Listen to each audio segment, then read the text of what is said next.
Today, we're going to talk about how to navigate the word no with passion and poise, particularly when it comes to building careers and businesses. The word no can be a tough pill to swallow when you're trying to build your career or business and have invested time and energy in someone you're trying to help. You offer them the perfect solution and they just say, no thanks. The word no is too often interpreted as a sign to run for the hills, when in fact you should be doing the exact opposite.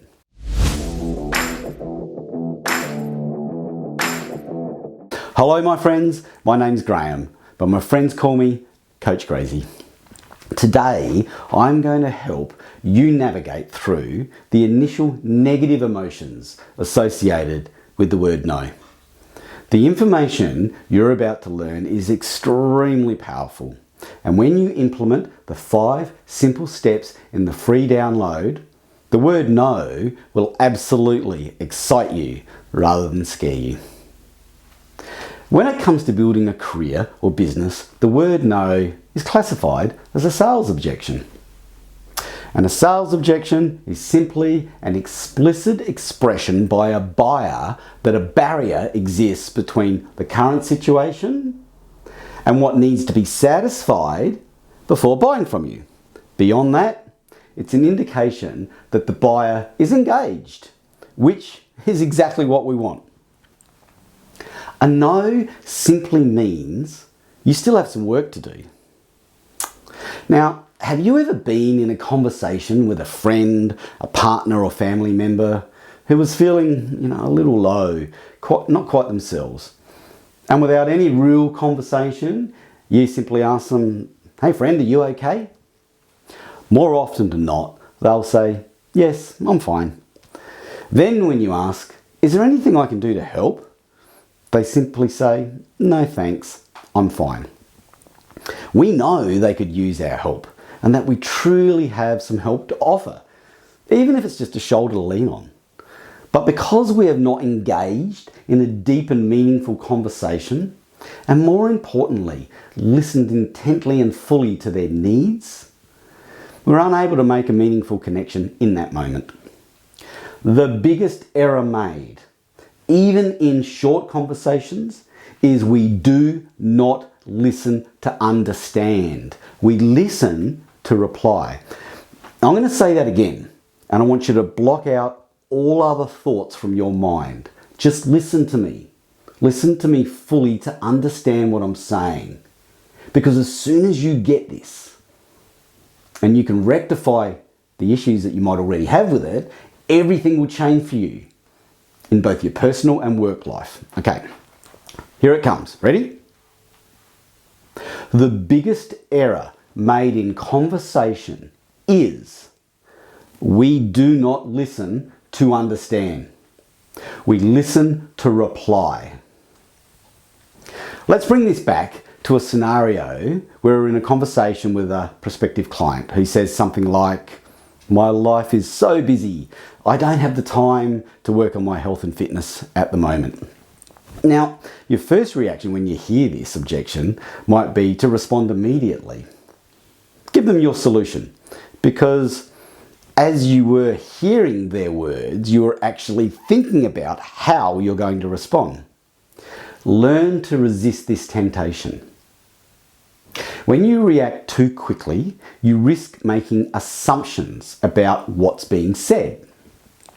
Take the time to listen to the objection, then ask open questions so you fully understand what they really mean. Then repeat your understanding to ensure that you've understood it correctly.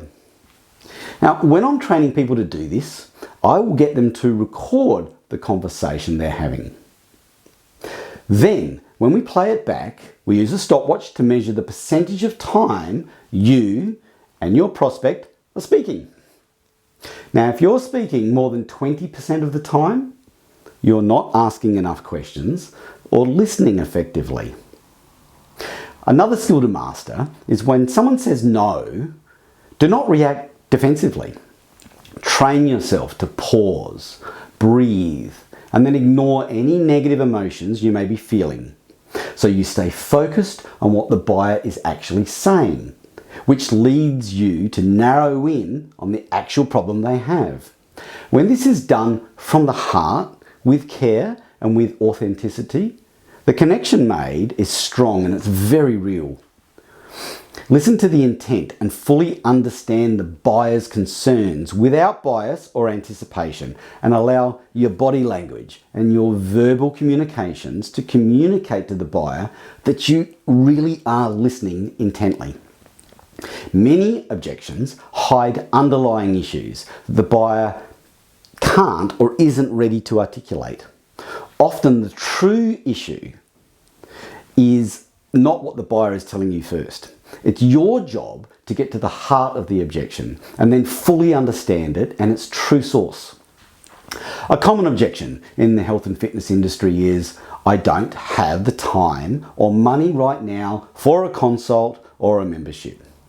When in actual fact, the real issue lies far beneath the surface.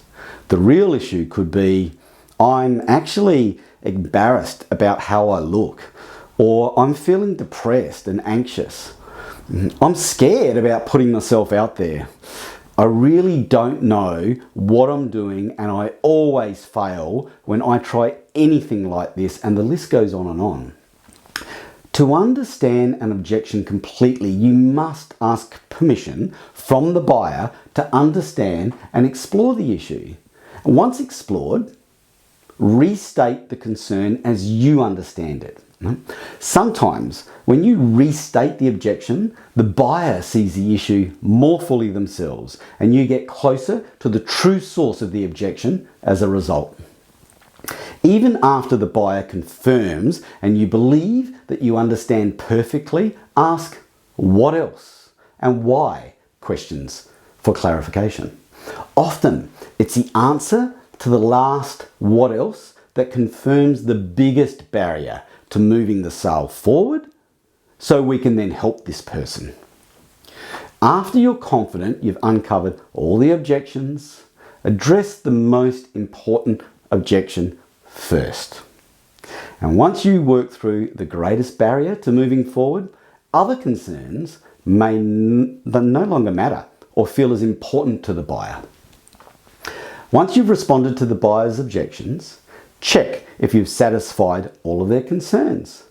Just because they're nodding, it doesn't mean they've agreed with you or everything you've said. Ask if the buyer is happy with your solution, and then explain your solution further if necessary. Last but not least, when faced with a no, don't lose sight of your goal, which is to simply overcome the barrier that still exists between the current situation and what needs to be satisfied before buying from you. Listen to understand, respond and confirm, and you will strengthen your relationship not only with buyers but also with your friends and your family.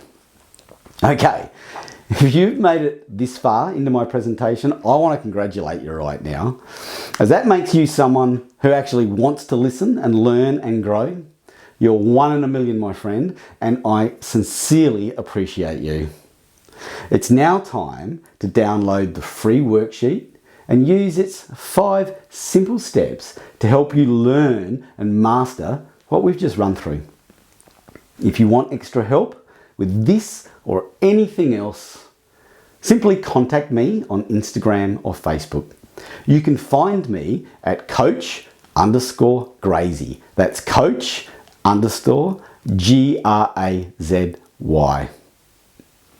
See you next time, my friend.